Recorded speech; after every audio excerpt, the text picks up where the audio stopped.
Hello, 8th grade. This is Mrs. C, your visual content specialist. Today we're going to be using a strategy called ToSEEC in order to organize our ideas about a topic into writing. Using the ToSEEC strategy, you'll be able to demonstrate your understanding of topics discussed through an essay or extended response.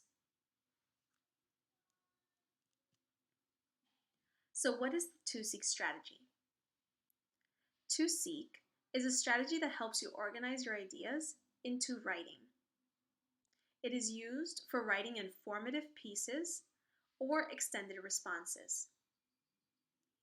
In order to use the ToSEEC strategy effectively and appropriately, you want to do three things. The first thing is look at the prompt or question being asked. Then you want to use the acronym to identify each part of the response. Finally, when you're done with your writing, you want to be able to revise your writing and make sure that you have answered the prompt.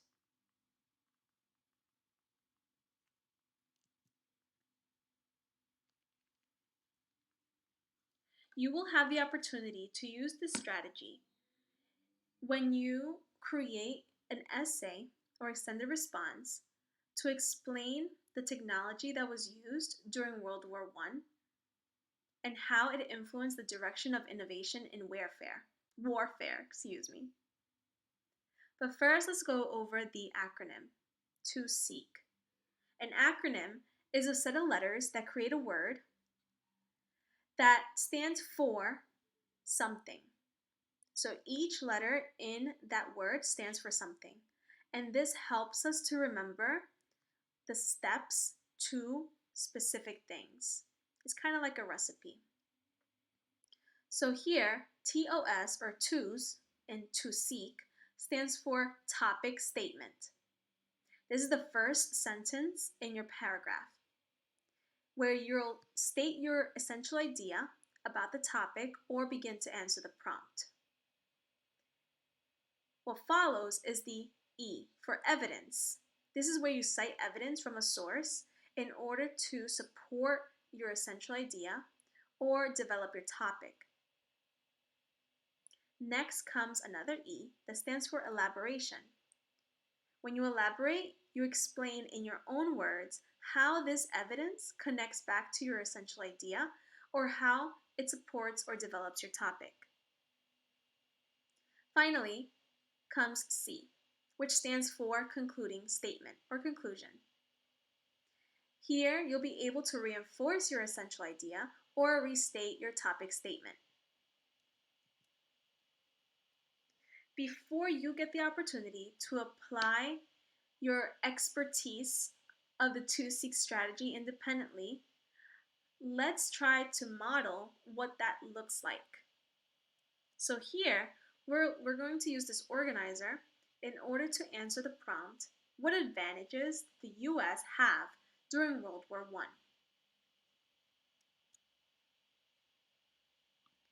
First, I need a topic sentence that begins to answer this prompt or question right here. What advantages did the U.S. have during World War I? So in order to introduce this topic, I want to say something like, during World War I, the United States had many advantages. I'm not giving any details, I'm not providing evidence in my topic statement because I'm simply introducing or beginning to answer the prompt. Next comes the evidence. As you can see here, there are some sentence starters that you can use in order to introduce your evidence, and that's exactly what I'm going to do right now. I'm going to start by saying, according to the text, and then put down my evidence here. So according to the text, the United States had 4,355,000 military personnel involved in World War I. The U.S. Navy played a major role in helping to blockade Germany,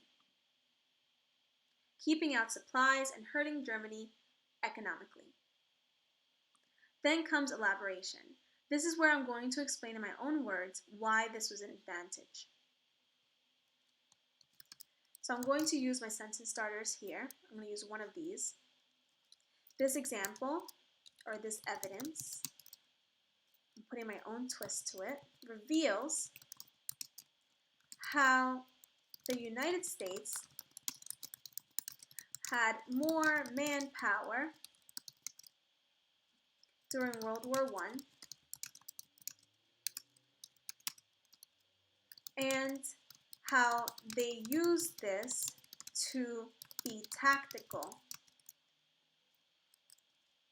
with stopping Germany from causing further damage. So I'm just using my own words to explain how this evidence connects to my overall response. Finally, I want to be able to connect it all together by reinforcing my essential idea.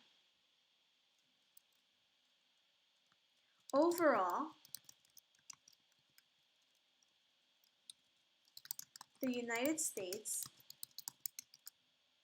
knew that they had the resources and the people to help them fight against Germany during World War I. And we have just successfully used the ToSEEC strategy to create an extended response to this prompt right over here. So let's read it and revise it to make sure that we have answered the prompt. What advantages did the U.S. have during World War I? During World War I, the United States had many advantages. According to the text, the United States had 4,355,000 military personnel involved in World War I. The U.S. Navy played a major role in helping to blockade Germany, keeping out supplies and hurting Germany economically. This evidence reveals how the United States had more manpower during World War I and how they used this to be tactical when stopping Germany from causing further damage. Overall, the United States knew that they had the resources and the people to help them fight against Germany during World War I. I think my teacher would be very happy with this response. So now you'll get the opportunity to apply the ToSEEC strategy independently. And remember, you have to read the prompt or question, write a topic statement that addresses the prompt or question. You have to elaborate and provide evidence as well as a conclusion. And finally, when you're done writing, you're going to review or revise and edit your writing and ask yourself, did you answer the question or prompt? You'll be able to apply the ToSEEC strategy when you discuss the ways that warfare became modern during World War I, how these technologies change the way wars will be fought, and how the increase in weapons technology describes, or what does it say about the United States in general. You will be provided with an organizer or an exemplar of the ToSEEC strategy for Unit 4, Day 6 of America Plays a Role in the Great War. And just remember that no matter what the organizer looks like, it might look like this or it might look completely different than this. Just remember that the ToSEEC strategy remains the same. It is a permanent recipe to write informative pieces and extended responses.